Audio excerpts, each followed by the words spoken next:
Año 1943. El Papa Pío XII anima a exégetas católicos romanos a estudiar severamente la Biblia, con el fin de ver de qué manera supuestamente podrían encontrar mitos dentro de ellas. Hay hechos que nosotros reconocemos como milagrosos dentro de la palabra de Dios y estamos seguros que es la palabra de Dios. Podemos reconocer hechos milagrosos donde el Señor se ha manifestado, pero el Papa anima a los exégetas católicos y les dice que pueden identificar estas cosas y quitarlas de repente de la palabra de Dios porque podrían ser mitos. Lo que quería hacer con todo esto era de repente ir al grano. Y él decía, no necesitamos los milagros y no necesitamos otras cosas más que sea la palabra de Dios. Y esto definitivamente pone en riesgo lo que nosotros creemos como verdad de la palabra de Dios. Estos tipos de pensamientos se unen a corrientes humanistas y al temporalismo. Y poco a poco se va alejando de la intervención de Dios en el mundo, en la vida y en la historia de la humanidad. Sin embargo, no solamente esto ocurre en la Iglesia romana. Actualmente y también por mucho tiempo se han aparecido movimientos de teología liberal en las iglesias cristianas, evangélicas y protestantes, los cuales pretenden adornar y hacer que el Evangelio y la palabra de Dios sea más cómoda para la cultura y para la sociedad actual. Y algunos podrían decir qué bueno que la palabra de Dios pueda acomodarse. Sin embargo, una vez más, pone en riesgo lo que es la esencia de la palabra revelada por Dios. A todo esto, deberíamos preguntarnos si es verdad que Jesús nos llama solo a hacer un cristianismo radical. ¿Acaso no es posible de repente hacer un cristiano moderado sin ponernos tan fanáticos? La lectura del libro de Apocalipsis en el capítulo 3, del verso 14 al 22, nos va a responder esas preguntas. Escribe el ángel de la iglesia en la Odisea: el Amén, el testigo fiel y verdadero, el principio de la creación de Dios, dice esto: yo conozco tus obras, que ni eres frío ni caliente. Ojalá fueras frío o caliente. Así puesto que eres tibio y no frío ni caliente, te vomitaré de mi boca. Porque dices, soy rico, me he enriquecido y de nada tengo necesidad. ¿No sabes que eres un miserable y digno de lástima, y pobre y ciego, desnudo? Te aconsejo que de mí compres oro refinado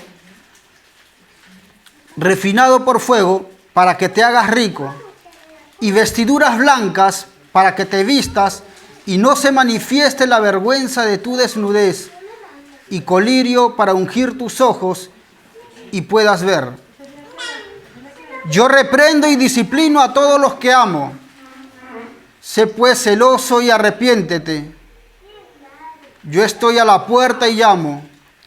Si alguien oye mi voz y abre la puerta, entraré a él y cenaré con él y él conmigo. Al vencedor le concederé sentarse conmigo en mi trono, como yo también vencí y me senté con mi Padre en su trono. El que tiene oído, oiga lo que el Espíritu dice a las iglesias. La iglesia de la Odisea, que es la última en ser confrontada. Hemos ido viendo durante esta serie de Apocalipsis, cómo de las otras iglesias se han dicho muchas cosas. Y me he estado preguntando si es que cada iglesia a quien se le ha confrontado tenía en mente siquiera que en algún momento se le iba a demandar todo lo que hemos ido escuchando. Los mensajes que se han ido escuchando deben ser tomados muy en serio. El versículo 14 inicia con una presentación de quién viene el mensaje y dice lo siguiente: el Amén, el testigo fiel y verdadero, el principio de la creación de Dios, dice esto. Efectivamente, es Cristo mismo. Y si es Cristo mismo el que da el mensaje, ¿no debería ser acaso suficiente para la iglesia el saber quién se está dirigiendo a ellos para poder tomar en serio lo que les va a decir? Cristo se está dirigiendo a la iglesia de la Odisea. Y si es Él, sus palabras y su mensaje no deben ser tomados por menos. Se le debe prestar atención a lo que Él desea comunicar. En el versículo 15 vemos también una demanda de parte del Señor al decirle a la iglesia de la Odisea: yo conozco tus obras, que ni eres frío ni caliente. ¿Pero a qué se está refiriendo con esto? De repente podemos asociar que el frío es malo y que el calor es bueno. Sin embargo, el versículo continúa diciendo: ojalá fueras frío o caliente. Es así como podemos entender que en este punto del mensaje la intención de este ejemplo tiene otra relación. La opción para la iglesia contempla que estar frío también es una posibilidad. Entonces, ¿qué es lo que nos trata de decir Cristo con este llamado de atención? Geográficamente, la Odisea, como ciudad, se establecía en medio de dos ciudades vecinas.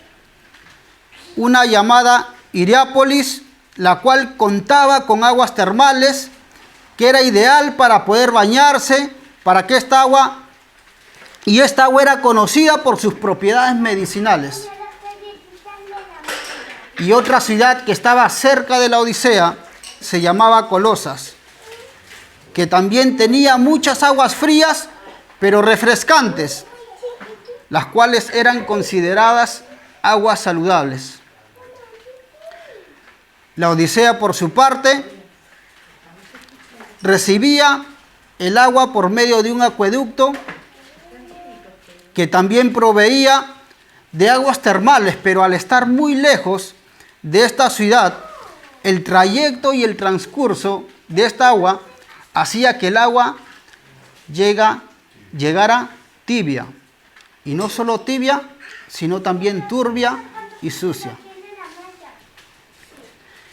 ¿Cuál es entonces la percepción de la gente con el agua que llegaba a la Odisea? Es que esta agua tibia, que llegaba sucia, no servía para nada, ni para bañarse, ni mucho menos para consumir. Esta es la misma percepción que tiene Cristo sobre la iglesia de la Odisea. Cuando ahora en el versículo 16 les dice: así puesto que eres tibio y no frío ni caliente, te vomitaré de mi boca. Entonces, ¿cuál era la razón de la tibieza de esta iglesia en la Odisea? ¿Por qué fue comparada hasta el punto de que Cristo mismo diga: te voy a vomitar? Ciertamente tenía mucho que ver con la cultura de aquella ciudad. La iglesia en aquel lugar se había adaptado a las costumbres y aceptar su manera de vivir y pensar, de tal manera que la demanda es identificarse plenamente con Cristo y no con la cultura que los rodea. Esto se evidencia en la manera en cómo la iglesia se percibía a sí misma. ¿Qué dice la iglesia de sí misma en el versículo 17? Soy rico, me he enriquecido y de nada tengo necesidad. Esta declaración de la iglesia también es una muestra de autosuficiencia y no necesitar de nada externo.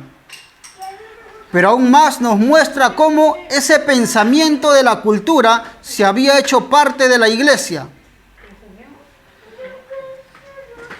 La ciudad de la Odisea, en el año 60, había sufrido un terremoto muy fuerte, a tal punto de que la ciudad había quedado destruida. El Imperio Romano le dice a los habitantes de la Odisea que los iba a ayudar con la reconstrucción. Y como signo de autosuficiencia, los habitantes de la Odisea dicen: no necesitamos de nada ni de nadie. Nosotros mismos vamos a poder reconstruir nuestra propia ciudad. Aquí podemos ver cómo ese pensamiento de autosuficiencia ahora se había adaptado al pensamiento de la iglesia que estaba en la Odisea. Soy suficiente, no tengo necesidad de nada. Esta es la percepción que tienen ellos sobre sí. Sin embargo, hay una mirada distinta de parte del Señor Jesucristo. ¿Y qué les dice el Señor? ¿No sabes que eres un miserable y digno de lástima, pobre, ciego y desnudo? Ahora los papeles cambian. Ellos tienen una propia percepción de cómo son ellos, pero Cristo les muestra cómo se ven realmente delante de Dios. Cristo está apuntando a su condición espiritual. Este estilo de vida a la que la cultura, o han sido tolerantes a la cultura con el fin de ser parte de ellas del desarrollo económico, los convierte en cristianos nominales que en el lenguaje de Apocalipsis, como decía al principio, son personas o una iglesia tibia, a la cual se les advierte una vez más que van a ser vomitados.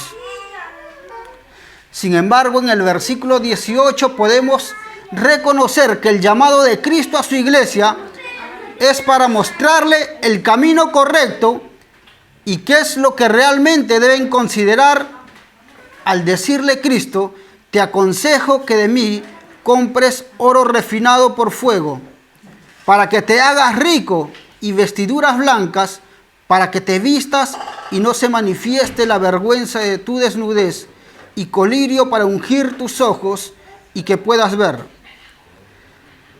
Tres aspectos mencionados en el versículo 17 aparecen como la solución en el versículo 18. La pobreza, la ceguedad y la desnudez espiritual. Estas tres cosas directamente relacionadas con las características de la ciudad. La Odisea, como hemos dicho al principio, era una ciudad que tenía mucho dinero. Era famosa por ser un centro bancario y de finanzas en Asia Menor. Su opulencia era tanta que, como mencionamos al principio, rechazaron la ayuda luego de ser devastados por un terremoto. Era también una ciudad industrial dedicada al tejido. Y por último, una famosa escuela de medicina estaba en esta ciudad de la Odisea. Esta escuela de medicina producía un medicamento que era para untar los oídos y la vista. Es aquí donde Jesús responde estas tres cosas muy identificadas con la cultura y con el desarrollo de la ciudad. Estas tres cosas no significaban nada para Cristo. Si hay algo que tiene valor, no es lo que la ciudad les da y ellos disfrutan sintiéndose seguros, sino aquello que Cristo tiene para dar a la iglesia. Solo Cristo tiene la verdadera riqueza y les está mostrando qué es lo que deben buscar. En el versículo 19, el llamado es claro, mencionando que la reprensión y la disciplina es un acto de amor de parte de Él. Es por ello por lo que los llama al arrepentimiento. En otras palabras, les está diciendo que todavía hay una solución a sus problemas. Y la pregunta para el versículo 20, cuando Jesús se muestra tocando la puerta, sería la siguiente: si alguien está tocando la puerta de mi casa, ¿se encuentra afuera o adentro? Jesús dice: yo estoy a la puerta y llamo. ¿Dónde había colocado la iglesia la esperanza viva y la persona de Jesús?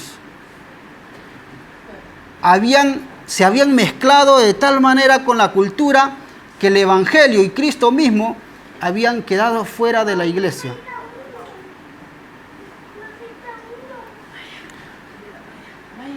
Con la actitud y la vida que llevaba la iglesia laodicea, han sacado a Cristo de sus vidas, adaptándose y aceptando la misma postura que los habitantes de esa ciudad.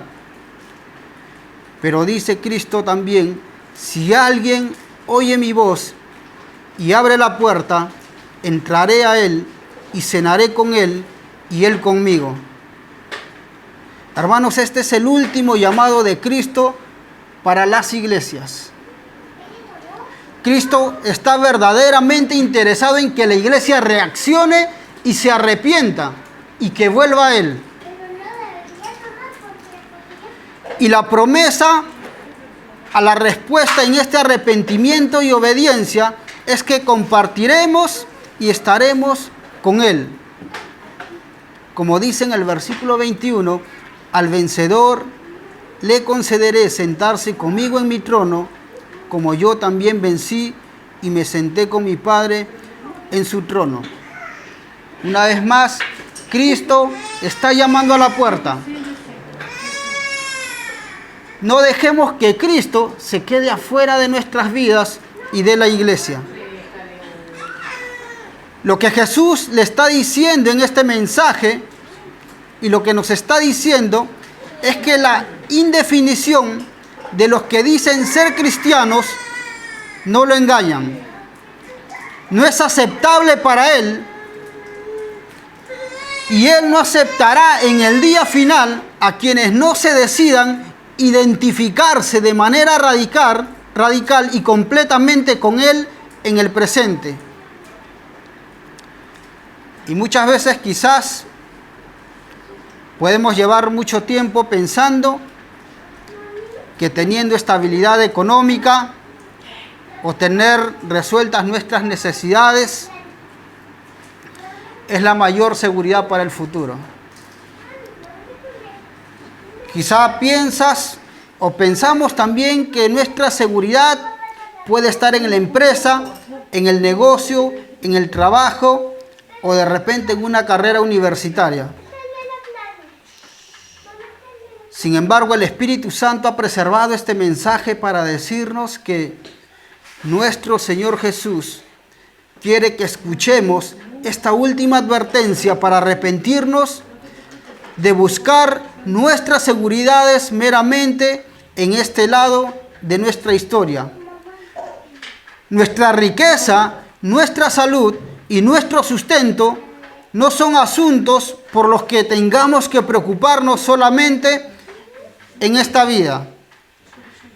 Jesús quiere que nos preocupemos y nos ocupemos de nuestra salud, nuestro sustento y nuestra abundancia eterna.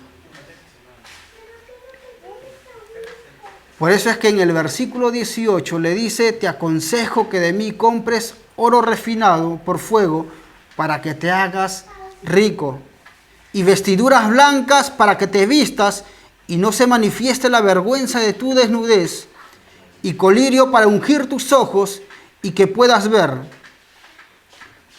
Sin embargo, en medio de esta cultura, una cultura de competencia, en donde el éxito se mide muchas veces por lo que se tiene, en donde se prioriza muchas veces la realización personal, en medio de esta cultura donde se hace alarde de las posesiones y se admira a quien más cosas posee. Recuerda quién te está llamando. Recuerda quién está tocando la puerta. Recuerda qué es lo que necesitas de verdad y arrepiéntete de confiar en aquello que es terrenal y pasajero para que obtengas del Señor lo que te hará rico en la eternidad.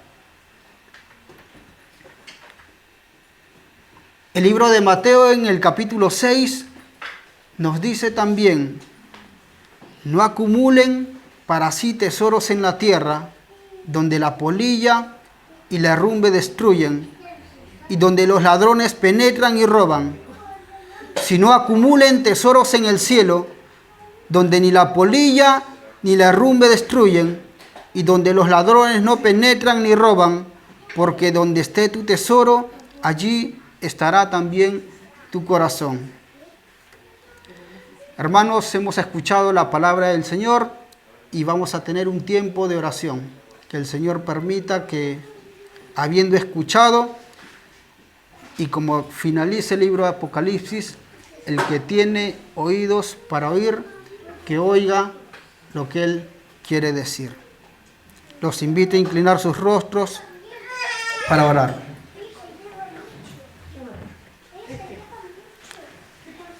Padre, te pedimos perdón por haber considerado y aceptado que las prioridades de la cultura son iguales a las nuestras.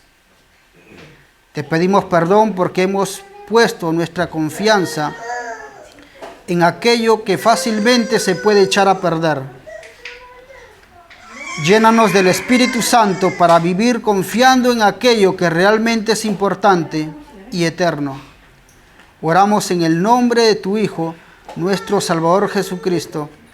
Amén.